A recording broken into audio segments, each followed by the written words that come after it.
Bonsoir à tous et merci d'avoir choisi TV Plus Madagascar en ce début de semaine et j'adresse mes félicitations aux Bariachan, nos Bariachan qui sont vice-champions du Chan 2024 et voici nos titres.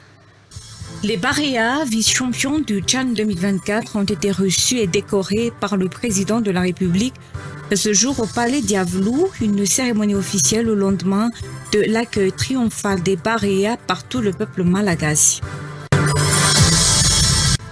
Le niveau et les compétences des joueurs des Bariachan ont progressé par rapport aux années précédentes lorsque Madagascar a participé à la finale, selon les supporters kenyans présents à la finale le samedi dernier. Les joueurs malagas sont expérimentés puisqu'ils ont atteint la finale du Chan, ont déclaré les supporters kenyans.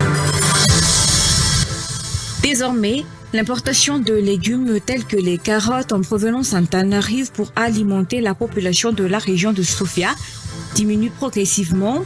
En effet, bon nombre de paysans de cette circonscription arrivent à cultiver sur place ces légumes grâce aux diverses nouvelles techniques agricoles qu'ils ont apprises. En Ukraine, l'ancien président du Parlement ukrainien, Andriy Paroubi, a été tué par balle samedi dans l'ouest du pays. Un meurtre horrible et minutieusement planifié, selon le président. Sans surprise, actualité sportive pour commencer cette édition.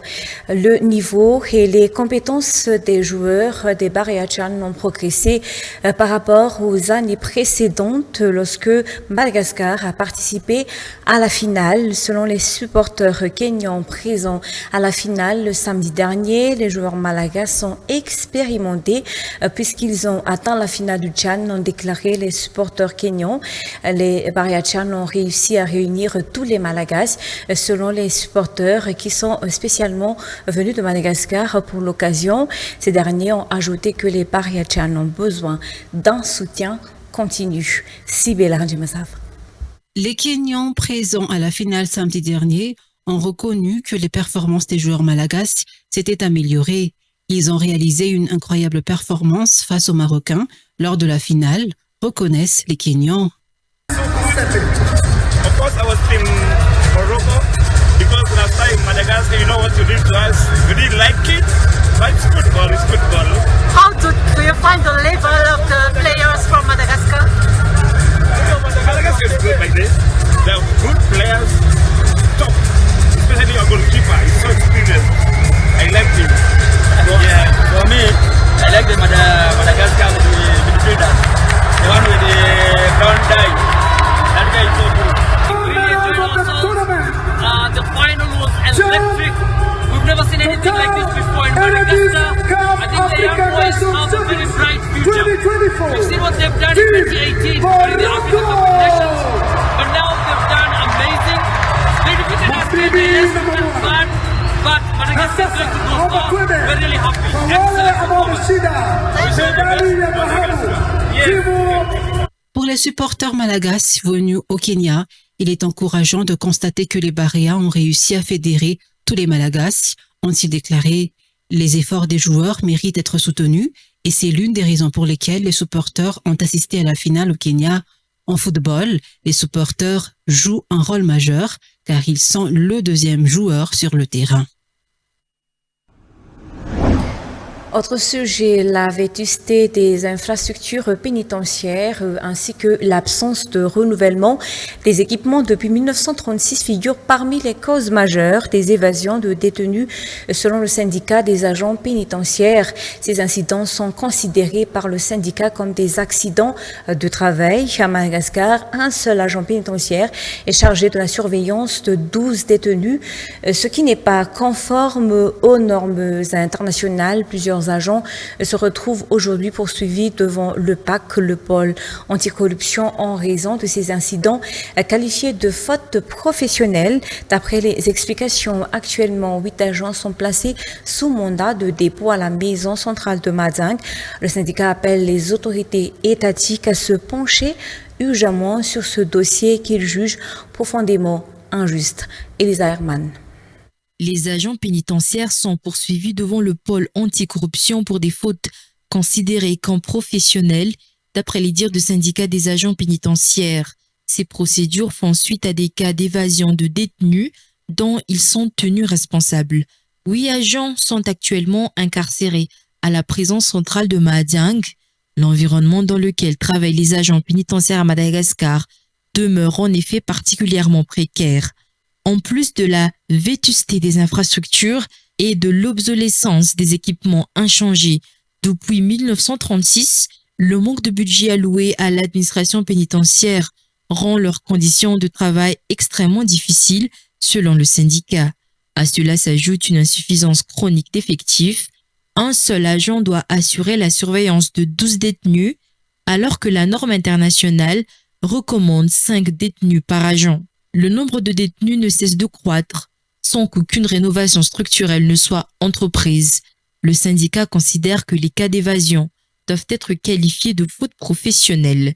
De ce fait, les agents concernés devraient passer devant un conseil de discipline et non pas immédiatement traduits devant la justice pénale, comme cela a été le cas à Mahadiang, selon toujours les explications. Les agents pénitentiaires lancent un appel au président de la République, au Premier ministre, ainsi qu'au ministre de la Justice, les invitant à réagir face à cette situation. Désormais, l'importation de légumes tels que les carottes en provenance d'Antananarivo pour alimenter la population de la région de Sofia diminue progressivement. En effet, bon nombre de paysans de cette circonscription arrivent à cultiver sur place ces légumes grâce à diverses nouvelles techniques agricoles dont ils ont bénéficié par la promotion de l'agriculture sans produits chimiques. Ces paysans ont également pu jouir de formations en gestion financière grâce à la création de groupes d'épargne communautaire. Ces formations sont dispensées par l'organisation de soutien pour le développement rural à Madagascar qui célèbre actuellement ses 20 ans d'intervention dans le pays. Habitués à mettre en pratique les techniques ancestrales, la plupart des paysans à Madagascar ne produisent qu'en petite quantité. Leur production est destinée à juste subvenir à la consommation familiale. Or, le recours à cette méthode agricole traditionnelle impacte négativement leurs revenus financiers et la qualité de leur alimentation au quotidien. Face à cette réalité, mais également pour apporter des améliorations au mode de vie des paysans, l'Organisation de soutien pour le développement rural à Madagascar, ou OSDRM, est intervenue dans les zones rurales de 8 régions du pays en se basant sur les besoins de chaque zone d'intervention. Toujours en faisant, donc c'est vraiment en travaillant avec les paysans, avec les gens, qu'on a développé ce modèle, qu'on a affiné ce modèle en fonction des besoins de chaque région, en fonction des modes de culture, des modes d'agriculture également, pour s'assurer que ça réponde parfaitement à chaque besoin de chaque région. Également, nous avons développé la plateforme GEC, groupe d'épargne communautaire, comme un mode d'entrée dans les communautés, qui permet ensuite de proposer des innovations agroécologiques, des innovations en termes de nutrition aussi, pour les enfants de moins de 5 ans notamment et les femmes allaitantes, et voilà, qui permettent d'apporter des innovations, des changements dans la douceur et dans la durée, tout en s'appuyant sur cette plateforme qui est pérenne en elle-même et qui est aussi vertueuse en termes de gestion de l'épargne communautaire. Grâce à ces interventions au niveau communautaire, les paysans bénéficiaires deviennent actuellement autonomes en matière de production agricole, de techniques agricoles, mais également dans les recherches de débouchés pour leurs produits. Les habitants de la région de Sofia, par exemple, arrivent en ce moment à produire différents légumes tels que les carottes et bien tant d'autres encore, alors qu'ils étaient obligés d'en importer à Antananarivo auparavant. Après 20 ans d'intervention pour améliorer le mode de vie en général des paysans, les techniciens de l'OSDRM se penchent désormais sur la formation et l'intégration des paysans dans les secteurs formels. Les 20 ans d'existence de cette organisation ont été célébrés dans la région de Sofia. Et dans le reste des actualités, l'association des musulmans malagasy rejette toute ingérence dans ses affaires internes ainsi que l'usurpation de responsabilités visant à semer le désordre au sein de la communauté des fidèles musulmans à Madagascar. La personne qui projette d'organiser une assemblée générale pour célébrer le 51e anniversaire de la FSM ne fait plus partie du bureau national ni de l'association des musulmans malagasy. Selon cette dernière, l'affirmation selon laquelle le nom de l'association Fikambanana Islam Malagasy aurait été remplacé par Fikambanana Silam Malagasy est erronée. Contestant cette usurpation de fonction et condamnant cette tentative de déstabilisation de la communauté musulmane, le président de la FSM ainsi que le bureau national porteront l'affaire devant la justice. Gracia Ivrasat. Ayant démissionné de son poste membre du bureau national le 20 juillet 2009, Abdullah Dan n'est même plus membre de l'association des musulmans malagasy. Cette démission a été entérinée et validée par la réunion du Conseil national. Selon les informations, seul le président de l'association des musulmans malagasy a le pouvoir de convoquer et de présider une assemblée générale de l'association et non pas une personne extérieure au bureau national ou qui n'est plus membre de la FSM, selon les explications. Par conséquent, l'appel lancé par ce dernier à la communauté musulmane pour célébrer le 51e anniversaire de l'association est considéré comme une fraude et une usurpation de fonction d'après les fidèles musulmans. Cela constitue également une atteinte à la foi musulmane et à la communauté musulmane de Madagascar. Les fidèles rappellent aussi que l'affirmation selon laquelle le nom de l'association Fikambanana Islam Malagasy aurait été changé en Fikambanana Islam Malagasy dès 2003 est fausse. Il est précisé que la dénomination officielle reste Fikambanana Islam Malagasy après GFSM, accompagnée de son logo, et c'est cette appellation qui est enregistrée auprès de l'OMAPI. Face à ces irrégularités, le bureau national de l'AMM, dirigé par son président, Oustad Abou Souari Saïd Arsène, se dit prêt à porter l'affaire devant la justice. L'association appelle également tous les fidèles musulmans à travers l'île à ne pas se laisser tromper par cette manœuvre. Et maintenant, place aux actualités internationales. En Ukraine, l'ancien président du Parlement ukrainien, Andriy Paroubi, figure de la révolution pro-européenne du Maïdan en 2014, a été tué par balle le samedi dans l'ouest du pays.